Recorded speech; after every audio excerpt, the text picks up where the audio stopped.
नमस्कार मैत्रिणींनो, श्री स्वामी समर्थ. तुम्हा सगळ्यांचं माझ्या नवीन व्हिडिओमध्ये मनापासून स्वागत आहे. आज मी बनवणार आहे मसाल्याची भाजी. खरं तर मसाल्याची भाजी म्हणजे अशी विशिष्ट भाजी नाही आहे. इकडे खानदेशी महिलांसाठी काही विशेष नसेल, पण आपलं चॅनलमध्ये आपण म्हटलेलं आहे की आपण डेली रुटीन, आपलं जे डेली रोजचं जे असतं काय स्वयंपाक वगैरे, जे आपलं डेली रुटीन असतं तेच मी तुमच्यासोबत शेअर करणार आहे. तर मग आज मसाल्याची भाजी होती, चला म्हटलं आपण तुमच्यासोबत त्याची रेसिपी शेअर करूया. मसाल्याच्या भाजीमध्ये तसं आपण हरभऱ्याच्या डाळीच्या पिठाचं अशा पाटोड्या करून पण टाकू शकतो, किंवा त्याची अशी शेव झारून पण करू शकतो. तर मी आज ते नाही करणार आहे, एक वेगळं त्याच्यात असा प्रकार करणार आहे. त्याला काय म्हणतात ते नाव मला कमेंट बॉक्समध्ये सांगा. खानदेशी महिलांना ते माहितीच असेल जर माझं चॅनल पाहत असतील तर. आणि मी तुम्हाला त्याचं नाव पुढच्या व्लॉगमध्ये सांगणार आहे. सगळा मसाला हा भाजून घेतलेला आहे. खोबरं, कांदे हे सगळं भाजून घेतलेलं आहे आणि मिक्सरमधून काढलेलं आहे. लसूण, अद्रक आणि हे जे हरभऱ्याच्या डाळीचं पीठ असतं ते अशा प्रकारे असं थोडं पातळ झालं आहे. नंतर पीठ टाकून मी त्याला घट्ट केलेलं आहे. असं हे भिजून घ्यायचं आणि थोडा वेळ साईडला राहू द्यायचं. तर खरं तर मी हाताने करायला पाहिजे होतं, पातळ झालं आहे ते थोडं.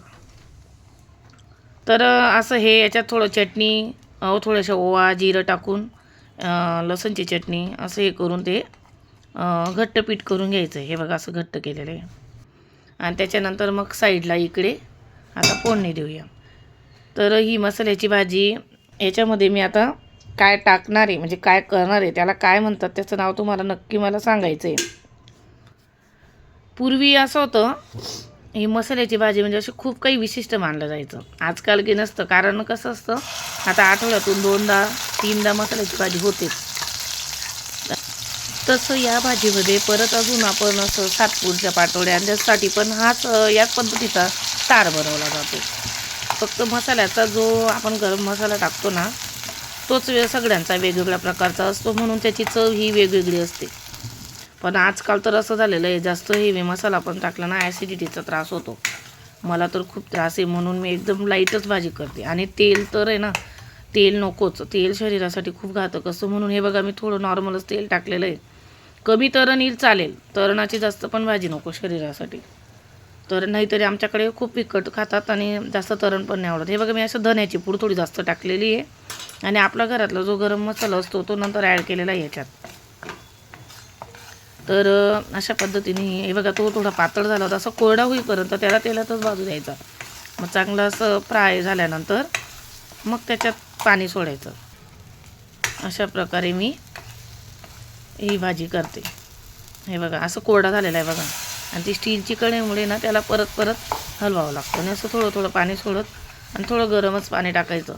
म्हणजे कसं असतं, थोडी चव पण व्यवस्थित येते. जास्त डायरेक्ट गार पाणी नाही टाकायचं याच्यात. हे बघा, आणि असं थोडं उकळी फुटू द्यायची त्यांना. उकळ आल्यानंतर मग त्याच्यात ते जे आपण पीठ भिजलेलं आहे ना, हे बघा, आणि ते ना चमच्याने नाही टाकतं, पीठ भिजलेलं आहे ना त्याच्या हातानेच टाकावं लागतं. हे बघा असं. तर याला आहे ना एक असं विशिष्ट नाव आहे. ते नाव असं युनिकच आहे त्याचं नाव. तर ते मला कमेंट बॉक्समध्ये नक्की सांगा की याला काय म्हणतात. आणि ज्यांना ऐकायचं असेल याला काय म्हणतात, हे असं जे मी टाकते त्याला काय म्हणतात, हे मी पुढच्या व्लॉगमध्ये नक्की सांगणार आहे. तर मी तुमचे कमेंट वाचत राहील की तुम्हाला माहिती का त्याचं नाव. हे बघा असं थोडंसं आणि हे बघा ही भाजी ना थोडी घट्ट होऊन जाते, कारण हरभऱ्याच्या डाळीच्या पिठाचं तुम्ही पाटोळ्या करा, शेव झारून करा किंवा असं पण ही भाजी ना नंतर घट्ट होते. सुरुवातीला आपल्याला पातळ वाटते. हे बघा कमी तर नाही, एकदम तेलवरचं जे ना खूप कमी आलेलं आहे आणि असेच खातो आम्ही. तर नंतर मग याच्यासोबत छान 2 भाकरी करून घेतलेल्या आहेत. ही माझी वेट लॉससाठीची भाकर आहे आणि इकडे साईडला हे बघा ही बाजरीची भाकर आहे. अशा 2 भाकरी. नंतर मग इकडे मी राईस पण लावलेला आहे, पण मी तुमच्यासोबत काय तो दाखवला गेला नाही माझ्याकडून. आणि मी जेवण नंतर केलेलं आहे. आधी माझी बहीण आली होती, तर मला तिच्यासोबत मॉलमध्ये जायचं होतं, तिला काही टॉप घ्यायचे होते. तर मग इकडे मी लगेच मॉलला आलेली, तिच्यासाठी 2-3 टॉप पाहिले. आता आपल्या महिलांचं असं असतं, बाजारात नवीन काही आलं, काही मॉल म्हणजे काही ठिकाणी सेल लागले म्हणजे आधी इतकी धावपळ असते महिलांची, कधी जाऊ आणि कधी घेऊ असाच एक प्रकार झालेला आहे आज. तर मग मी थोडं तिच्यासोबत मॉलमध्ये आलेली आहे.